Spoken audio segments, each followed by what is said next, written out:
Hi, everybody, and welcome to another podcast. My name is Chamberlain Burke, And I'm Devlin Burke. and we are here representing the Real CD Show. And this is the month of April 2020, and we are going to celebrate the life of Ronnie James Dio. Now, for those of you who have been our loyal followers, we are very grateful. Thank you so much. Please understand that we had some hiccups last month. We were working on The Cure, and we did not have a chance to finish because of the things that go on in the news. Nothing bad. Nobody's sick. We're all okay, and we hope you are too. It was just that some things with work and some logistics kind of kept us from finishing that. So what we're going to do is encourage you to research The Cure and know that we are going to come back in another couple of months or something and give them The Cure the attention that they deserve. And we apologize for. I don't want you to think that we set you up and then let you down. That was not our intent. And so we are moving forward. So now that we're in the month of April, we're already a couple of weeks late, but that's okay. We're going to talk about Ronnie James Dio. Devlin, while I switch over to the Wikipedia page, can you tell us what you know and how you came to appreciate Ronnie James Dio? Okay. I found out about Ronnie James Dio from Eddie Trunk. He hosted a heavy metal show on VH1. It was formerly called VH1 Classic. It's now called MTV Classic. And he would run heavy metal music videos. And he had Ronnie James Dio on talking about an album he released at the time, Master of the Moon. And I was very taken with his intelligence, and they were playing his videos. And so for people who are new to Ronnie James Dio, he's not your typical heavy metal hard rock singer. He sings very much about wizards and witches and medieval times and spells and curses and hexes, which I wasn't sure I was going to enjoy, I will be honest, because I'm not really a big fan of that. But the way he does it, I can't explain how he does it, but he sings about this stuff in a way that makes it exciting, that makes you suddenly want to read books of that nature. What impressed me is, so I got into the music a little later, but like I said, his interviews, he's very articulate, he's very intelligent. I will talk to Chamberlain about that, because that was also how she first got exposed to Ronnie. And then I got into the music. First song I listened to, a lot of Dio fans are gonna probably hate me for this. It's probably his most poppy song ever. It's called Mystery. It's off of the Last in Line album. It's track 7. It's a wonderful song, and it was so beautiful, and it's not a ballad. It's up tempo, but his singing and his style are so unique and so diverse, and he has these medieval themed lyrics that it made him jump and it made him pop. And I think that was a good thing, because if you look at when his albums came out and all the other albums around that time, a lot of those songs are about parties, girls, and things of that nature. Whereas he's singing about,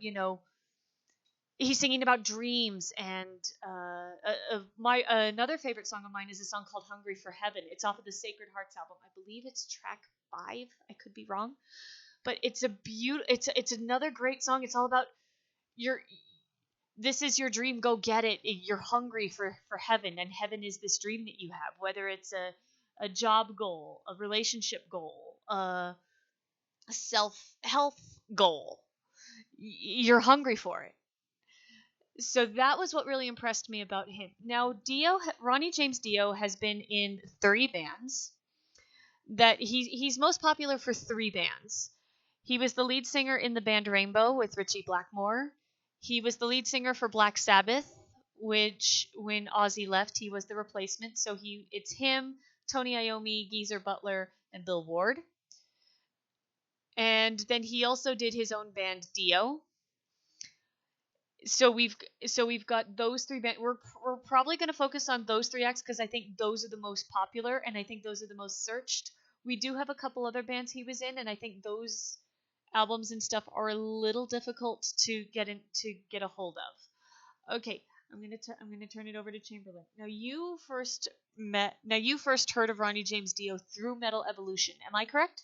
Yes, that's right. The Sam Dunn TV show, Metal Evolution. That was where I first found out about Ronnie James Dio and his work, and I was very impressed. I really did like it. I liked his doo-wop work, and I liked his hard rock work. So yeah, that was the first time. Okay, and I believe I've played you some of his albums a while ago before we started doing these podcasts. And I'll probably get you to listen to those again, so that we both have a full appreciation from those albums. If you can, what were your impressions on him as a singer? Oh, I loved his style. I loved his sound. I like his approach to music. And I really like the way um, he brought music to the crowd. I like his individual style. And so I'm really very grateful that we're spending time doing this now. Okay, so we have a little bit of history here. Chamberlain, did you want to do the history? Yes, I have. Once again, we're looking at Wikipedia. We're hoping that um, you'll follow along. Like I've said in previous podcasts. Wikipedia is available, so you can look and see to get the same information that we're getting. We're not making any of this up. We're using free public information here. And so, according to Wikipedia, Ronnie James Dio, or Dio, was an American heavy metal singer, songwriter, and composer. Um, he's known for popularizing the sign of the horns. I'm not going to get into that, but it's a well-known sign that people do at concerts, and it's a communal thing. It brings people together. He fronted or founded numerous groups throughout his career, including Elf, Rainbow, Black Sabbath, Dio, and Heaven and Hell. Well, in that short period of time that he was alive, that's a lot of work. But that just goes to speak to what he was doing, and his involvement in music, and his love of music, and he wasn't going to quit just because a band didn't work. And so this goes on to talk about that. He began in 1957 as the Vegas Kings. In 67, he formed Elf and became an opening act for Deep Purple. That's a huge gig. That is a big deal. Deep Purple was a huge group. Still, I've seen them. In 75, Deep Purple guitarist Richie Blackmore founded Rainbow, hired Dio.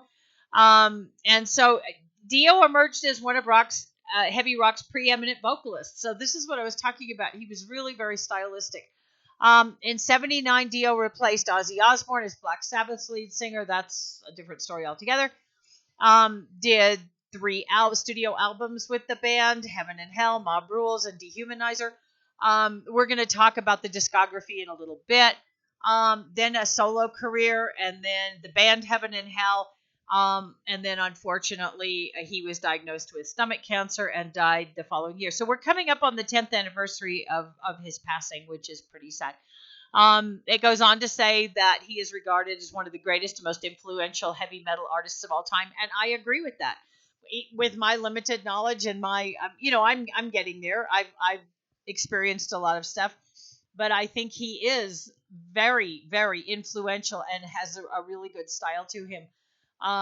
And so let's take a look real quick at the Ronnie James Dio discography that we'll be talking about throughout the rest of this month. Which ones did you want to focus on, or did you want to talk about? So I think for the most part, since we're so what I think we're probably going to do is we're probably going to focus on Rainbow, Black Sabbath, and Dio. There's a lot of albums here, and there's a lot we're probably not going to be able to touch on. We'll hopefully get back to those at another date. Now, we're looking at our calendar here, so we had some anniversaries that we missed earlier this month. Yeah. Do you want to talk about those real quick? Okay, so on April 9th was the anniversary of his final Rainbow album, Long Live Rock and Roll. That album is found under the Rainbow discography.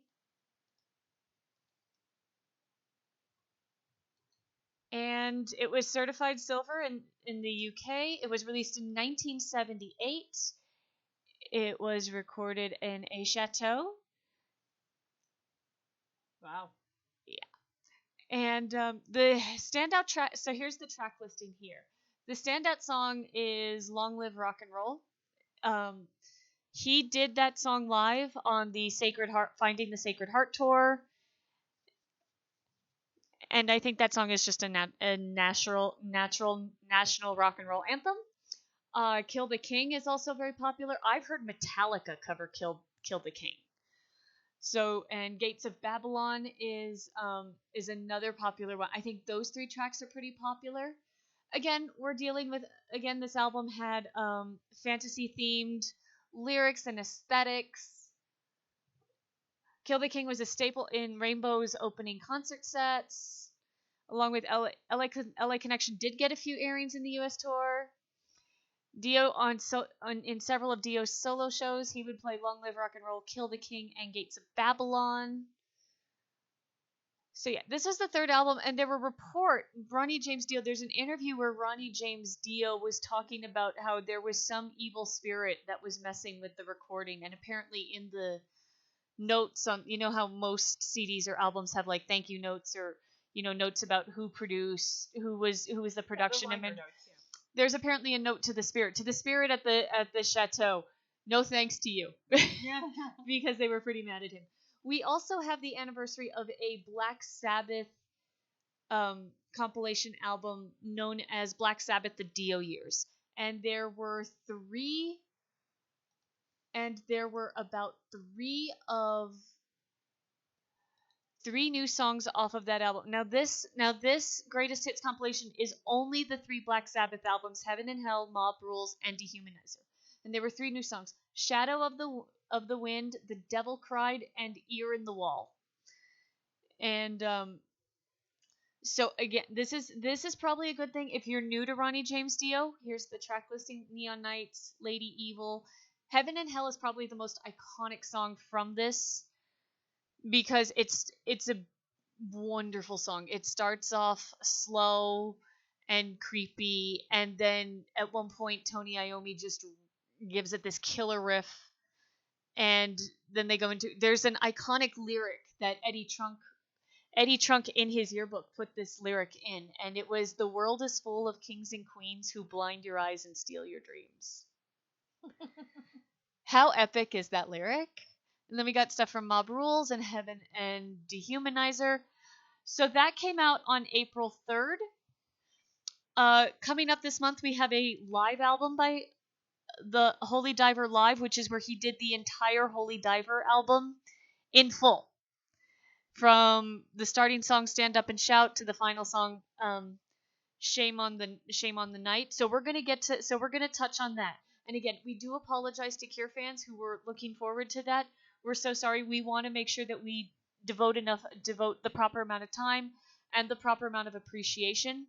So we are going to come back to The Cure at a later date.